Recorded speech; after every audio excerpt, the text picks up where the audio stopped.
자, 우리 한번 다 같이 인사하겠습니다. 사랑합니다. 축복합니다. 한번 인사하겠습니다. 사랑합니다. 축복합니다. 우리가 하나님의 말씀을 기록한 이 성경을 볼 때, 이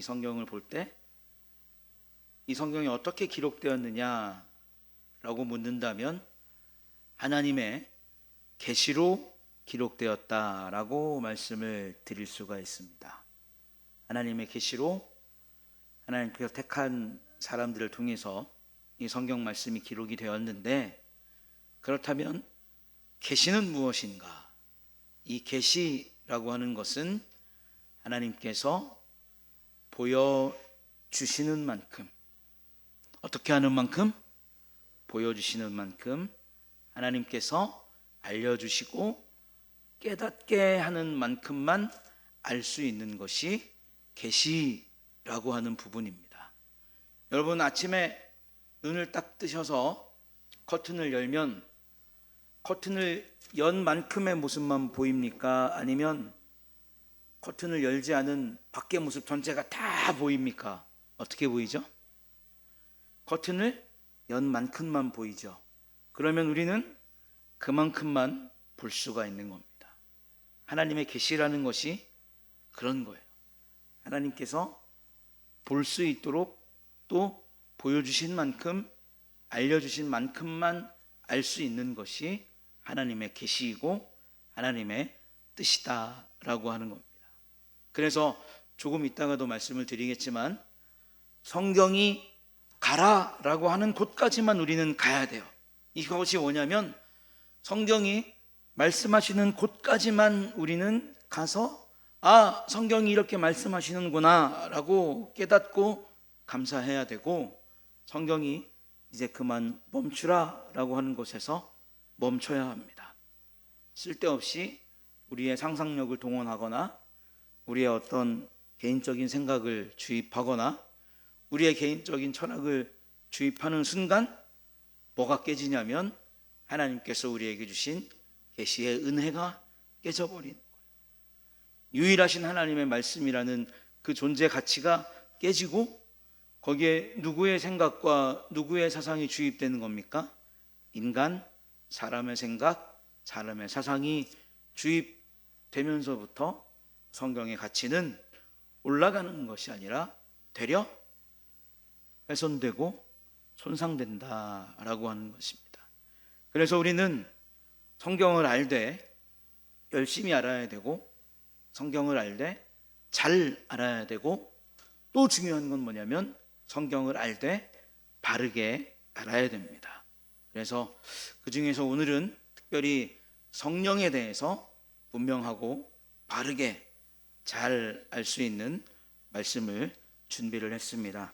그래서 말씀을 들으시면서 주보 뒷면에 있는 이 부분을 함께 보시면 제가 오늘 여러분들에게 들려드리고자 하는 말씀이 다 들어가 있기 때문에 이 부분을 보시면 도움이 되시겠다라고 하는 말씀을 미리 드리도록 하겠습니다. 먼저 간략하게 삼위일체 하나님에 대해서 말씀을 드리겠습니다. 삼위일체 하나님, 그러면 얼마 전에도 제가 말씀을 드렸죠. 삼위일체 하나님은 누구와 누구를 뜻하는 것이다? 성부와 성자와 성령 하나님을 삼위일체 하나님이시다라고 말씀을 드렸습니다. 하나님은 거룩하시고 존귀하신데, 우리가 얼마만큼 거룩하시고 얼마만큼 존귀하신지 다 이해할 수 없어요. 왜냐하면 하나님께서 보여주신 부분이 있기 때문에 얼마만큼 거룩하시고 얼마만큼 존귀하신지 우리가 다 이해할 수는 없습니다. 그러나 성경의 가르침에 의해서 믿음의 선배들은 하나님께서 존귀하시다, 하나님께서 거룩하시다, 이렇게 발견하게 되었고, 또 하나 중요한 것은 뭐냐면 하나님께서 한번 따라 하시겠습니다. 삼위일체로 존재하신다. 삼위일체로 존재하신다. 다시 한번, 삼위일체로 존재하신다. 삼위일체로 존재하신다라고 하는 사실을 깨닫게 되었습니다. 삼위일체는 우리가 앞에서 이야기했던 것처럼 성부와 성자와 성령을 말하며, 일체는 이 모두가 하나님이시되 한 하나님이시다라고 하는 거예요. 삼위는 성부, 성자, 성령을 말합니다. 삼위. 그러나 일체라고 할 때는 이 모두가 하나님이시되 한 하나님으로 계신다라고 하는 뜻이죠. 그러니까 성부와 성자와 성령이신데 한 하나님으로 계신다. 여러분, 이게 완벽하게 이해가 되시나요? 완벽하게 이해가 되기 힘듭니다. 그래서 영성이 있는 신학자들과 설교자들이 이것을 보다 성경적으로 또 논리적으로 쉽게 설명하기 위해서 여러 가지 예를 들었어요. 그래서 이해는 되지만 완벽하게 하나님을 설명하지는 못했고, 또 그 설명이 온전히 성경적이지도 않았습니다. 그러니까 이 삼위일체 하나님이다 라고 하는 것은 무엇이냐면, 하나님께서 보여주신 것만큼만 알되 신비에 가려져 있는 정말 하나님의 고유하신 영역으로 우리의 믿음으로 믿어야 되는 그러한 부분이다 라고 하는 것을 말씀드릴 수 있다는 것이죠. 그래서 제가 앞에서 말씀드린 것처럼 존 칼빈이라고 하는 사람은 성경이 가라고 하시는 곳까지만 가고, 그러니까 하나님께서 보여주시는 곳까지만 우리가 보고, 성경이 멈추라고 하는 곳에서 멈춰야 한다. 하나님께서 보여주시지 않은 곳은 우리가 감히 상상하거나 유추하지 말아야 한다라고 하는 기준을 제시하고, 이것을 지키면서 신비에 가려두신 이유에 순종하되 믿음으로 믿는 은혜가 필요하다라는 것을 이야기했습니다. 우리는 교리적으로 이제 성령에 대해서 조금 말씀을 드릴 텐데요. 성령께서 영원 전에 성부로부터 발출하셨다, 이렇게 믿습니다. 한번 따라합니다. 성령께서 영원 전에 성부로부터 발출하셨다. 이것은 나오셨다라고 하는 이런 뜻입니다. 그런데 이것은 무엇이냐면, 인간처럼 기원이 있거나 시작이 있거나 태어남을 뜻하는 것이 아닙니다. 그런데 영원 전에 성부로부터 발출하셨다, 나오셨다라고 이야기하는데, 이 역시 성경에서 분명히 말하지 않고 설명하지 않지만, 성자와 성령은 피조물이다, 피조물이 아니다, 피조물이 아니라는 겁니다. 아니기 때문에 우리가 생각하는 것처럼 존재하시지 않았던 때가 없으셨다라고 하는 것이죠. 삼위일체는 또 한 가지 특징이 무엇이냐면, 구별되지만 구분되지는 않습니다. 조금 어렵죠. 자, 성부와 성자와 성령은 각각 하시는 역할이 구별되어 있지만, 이분들을 따로따로 한 하나님으로서 이야기하고 있어서 세 하나님으로 표현하지는 않는다는 겁니다. 그러니까 성부와 성자와 성령 세 위격으로 계시되 일체로 계신다. 그래서 삼위일체 하나님이다 라고 하는 사실을 오늘 이 성령을 말씀드리면서 미리 말씀을 드립니다. 그렇다면 이제 말씀을 드릴 텐데, 제가 성부와 성자와 성령은 하나님이시다 그랬으니까 좀 어려운 문제를 내볼게요. 성령은 하나님이십니까? 하나님이 아니십니까? 하나님이시죠. 성령도 하나님이십니다. 그런데 이 성령 하나님에 대해서 우리가 조금 잘못 접근하는 그런 접근적인 이해가 있는데, 신사도 운동이라든지 어떤 신비주의 운동 혹은 오순절주의와 같은 이런 그 운동들이 성령에 대해서 굉장히 치우친 견해와 이해를 가지고 있다는 겁니다. 그러니까 모든 것을 볼 때는 균형 잡힌 시선으로 봐야 되고 모든 것을 아울러서 조화롭게 봐야 되는데 뭐만 보냐면 내가 보고 싶은 것만 보는 거예요. 내가 보고 싶은 것만. 여러분, 저라는 사람을 객관적으로 놓고 보면 키가 큽니까? 작습니까? 웃지 마시고. 제가 키가 큽니까? 작습니까? 작죠? 잘생겼습니까? 못생겼습니까? 그다지 잘 못생겼어요. 나도 압니다. 제가 날씬합니까? 뚱뚱합니까? 뚱뚱하죠. 근데 나는 나를 보고 착각해요. 난 키도 크고 얼굴도 잘생기고 머리도 만지면 거의 뭐 장동건 저리 가라고 막 늘씬하고. 그러면 여러분이 보는 저와 제가 보는 저가 같습니까? 다릅니까? 달라요. 누가 보는 게 더 객관적이에요? 여러분들이 저를 보시는 게 더 객관적이라는 거예요. 그래서 우리는 성경을 볼 때 균형 감각을 가지고 모든 것을 다 조화롭게 볼 수 있는 그런 눈이 필요하다는 겁니다. 성령도 그렇게 봐야 된다는 거예요.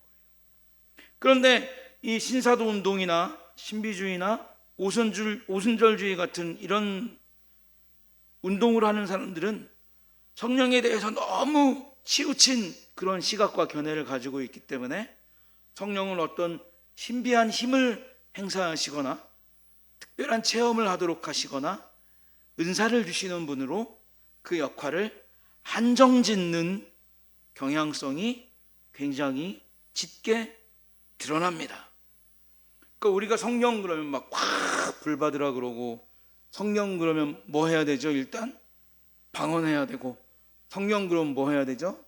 귀신이 쫓겨나고, 성령 그러면 아까까지도 아파가지고 막 대굴대굴 구르던 사람이 나음을 입어야 되고, 안진뱅이가 일어나야 되고, 이런 것들만 성령의 역사로 우리는 인정한다라고 하는 것입니다. 물론 이것이 없다라고 말씀은 드리지 않아요. 이런 일들이 분명히 있습니다. 성령께서는 지금도 이런 방법으로 하나님의 역사를 이루어 가세요. 하지만 이것을 성령 전부다라고 말하면 안 된다는 겁니다. 그리고 이것이 성령의 본질적인 역할이다라고 말할 수도 없다라는 거예요.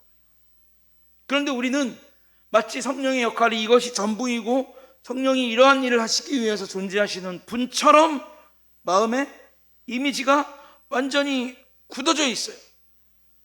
그래서 어떻게 하냐면 일부 교단에서는 이 성령 체험하는 것을, 신비적인 경험을 하는 것을 굉장히 중요하게 여기고, 심지어 어떤 교단에서는 이 성령 체험이나 방언과 같은 것을 구원과 연관시키기도 하는 그런 경향을 가지고 있습니다.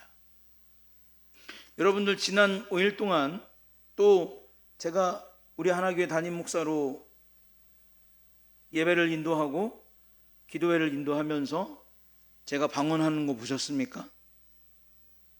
보신 사람 한번 손 들어보세요. 아무도 안 계시죠? 저는 방언을 못해요. 은사는 누가 주시는 겁니까? 하나님이. 그러면 하나님이 주고 싶은 사람에게만 주십니까? 아니면 안 줘도 될 사람에게도 주십니까? 하나님이 줘야 될 사람에게만 은사를 주시죠. 그래서 어떤 사람에게는 방언의 은사도 주시고, 어떤 사람에게는 치유의 은사도 주시고, 어떤 사람은 섬김의 은사, 여러 각양각색의 은사를 다 나눠주시는데 유독 한국교회만 어떻게 하냐면 방언에 매달리는 거예요. 치유에 매달리고 막 신유에 매달리고, 그래서 씩하면 막 넘어지고 막 씩하면 쓰러지고. 나도 그런 거 한번 배워올까 봐. 그래갖고 막 장모사님한테 씩하면 막 어머 이런 막 쓰러지고.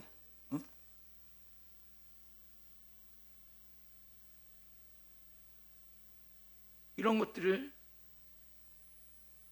계속 활용해서 하다 보면 이게 이제 어디로 흘러가느냐,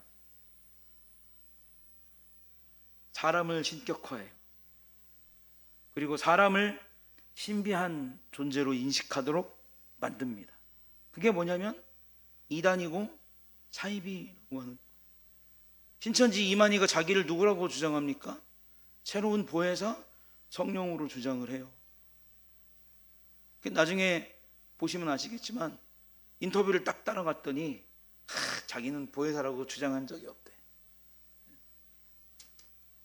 다 그렇게 얘기해놓고 뒤에 가서는 자기가 그렇게 한 적이 없대.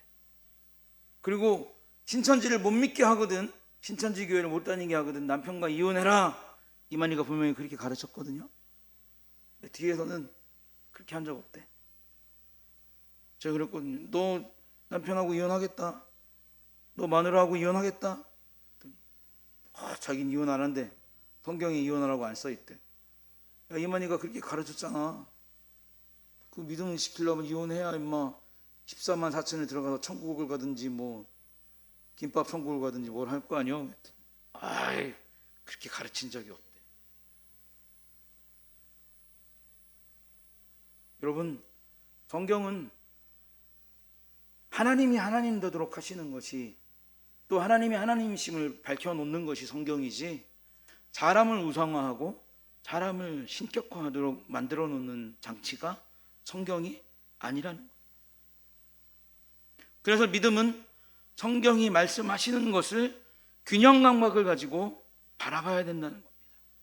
어떤 하나만 강조하고 어떤 하나를 제외하면 거기서부터 문제가 발생하고 폐단이 발생한다는 거예요.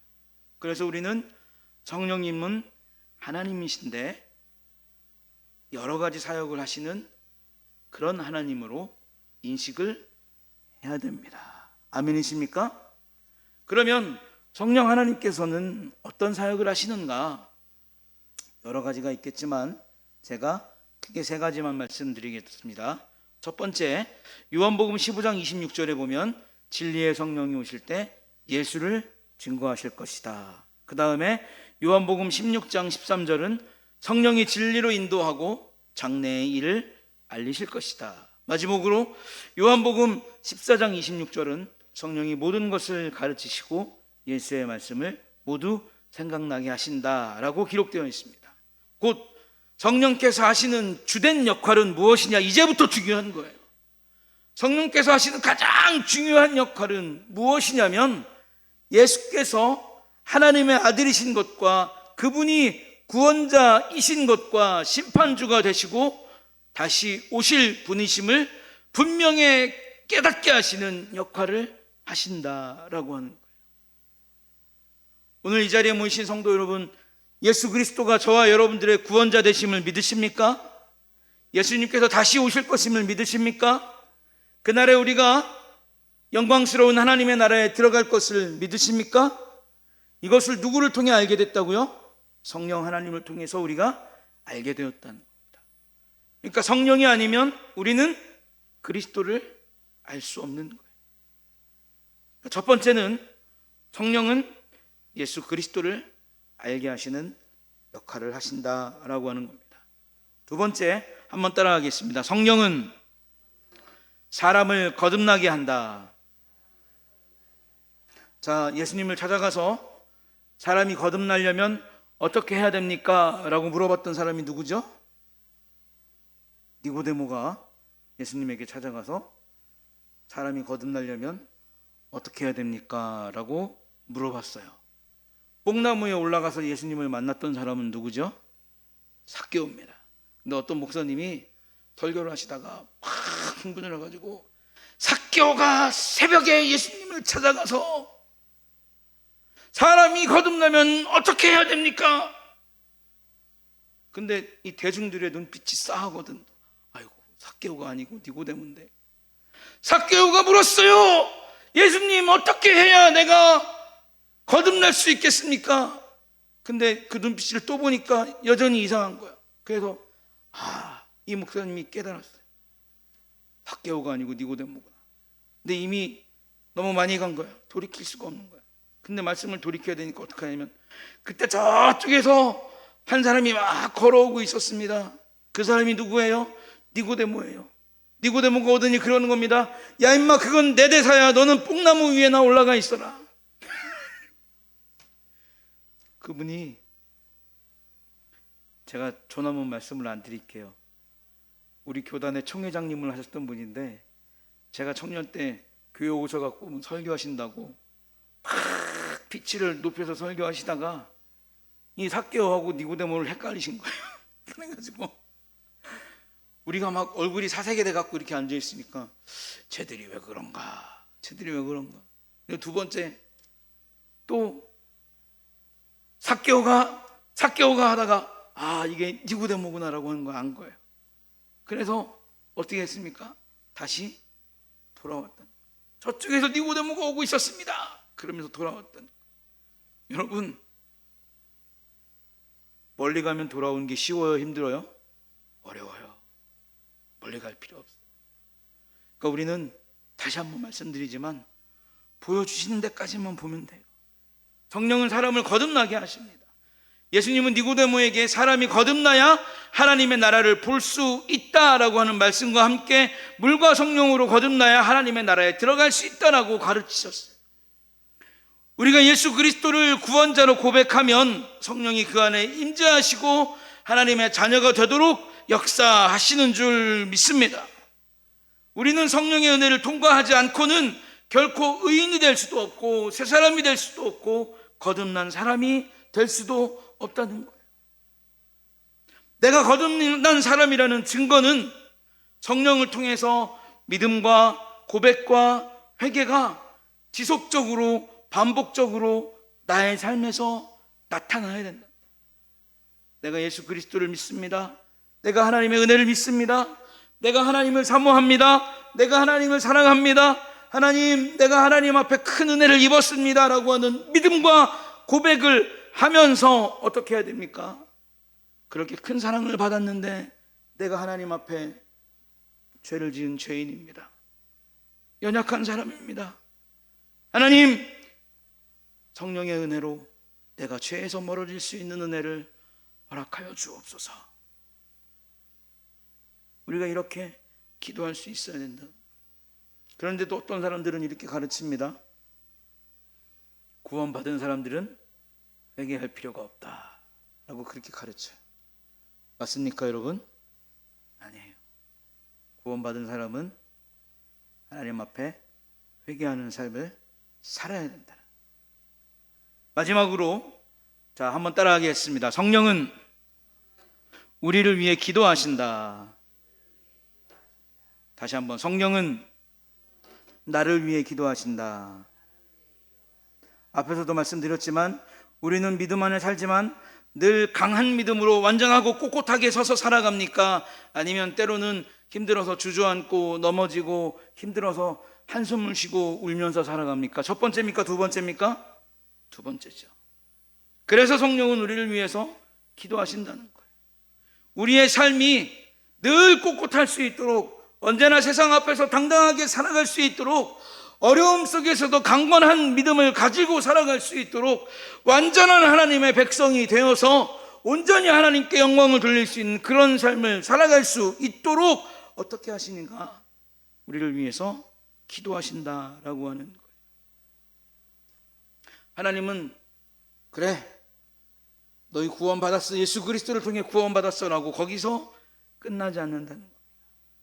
구원의 은혜를 베푸시고 말할 수 없는 탄식으로 우리를 위해서 기도하신다라고 로마서 8장 26절에 그렇게 기록해 두셨어요. 여러분, 이 세상에서 여러분들을 위해서 울면서 기도하는 분 계십니까? 여러분들이 힘들 때 같이 울어주는 사람 있어요? 없어요. 세상은 그렇게 냉정한 곳이, 나를 위해서 기도해 주는 것 같지만 끝까지 기도해 주는 사람도 없고, 나를 위로해 주는 것 같지만 끝까지 위로해 주는 사람도 없고, 믿음 밖에 있는 사람들 얘기하는 겁니다. 믿음 안에 있는 사람들 얘기하는 게 아니라, 나를 지켜줄 것 같지만 끝까지 지켜주는 사람도 없다는 거예요. 그래서 제가 지난번에 말씀드렸잖아요. 인생은 뭐다? 혼자 사는 거다. 나 혼자 아픔 감당하고, 나 혼자 두려움 이겨야 되고, 나 혼자 인생의 쓴맛을 볼 때는 괴로워야 되고, 나 혼자 인생의 단맛을 볼 때는 어떻습니까? 나 혼자 즐거우면 끝이라는. 그러나 성령은 이 모든 과정을 우리와 함께 다 겪어내시면서 위로가 필요할 땐 우리를 위로해 주시고, 또 우리에게 즐거움이 있을 때는 함께 즐거워해 주시는 귀하고 너무나 감사한 하나님이 되시는 줄로 믿습니다. 그래서 우리는 어떻게 해야 되느냐? 성령을 경외하고 사랑해야 돼요.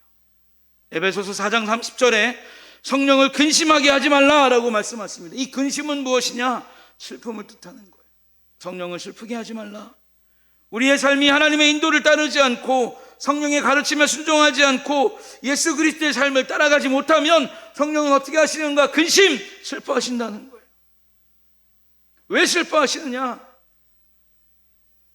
우리가 이러한 삶을 따라가지 못하면 누가 그 틈을 노려요? 자꾸 오늘 혀가 꼬이지. 누가 그 틈을 노려요? 사단이 그 틈을 노리는 거예요. 우리가 말씀에 순종하지 않고 예수님 따라 살지 않고 성령의 음성에 순종하지 않으면 사단이 계속 그 틈을 노리는 거예요.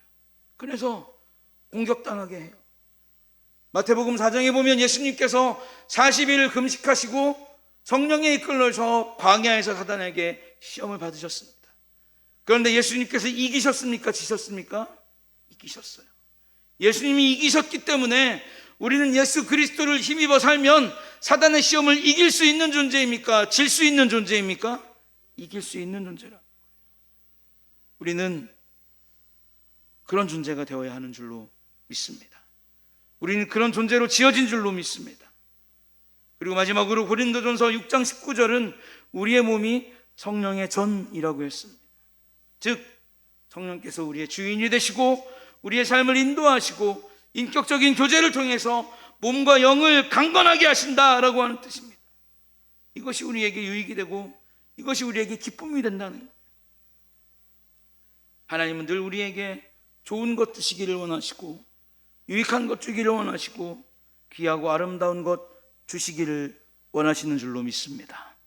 우리가 그런 하나님을 경외하고 사랑하며 살아간다면 늘 하나님의 공급하심을 따라 복되고 아름답고 성령의 충만한 삶을 살아가게 될 줄로 믿습니다. 기도하겠습니다. 하나님 아버지, 은혜와 사랑을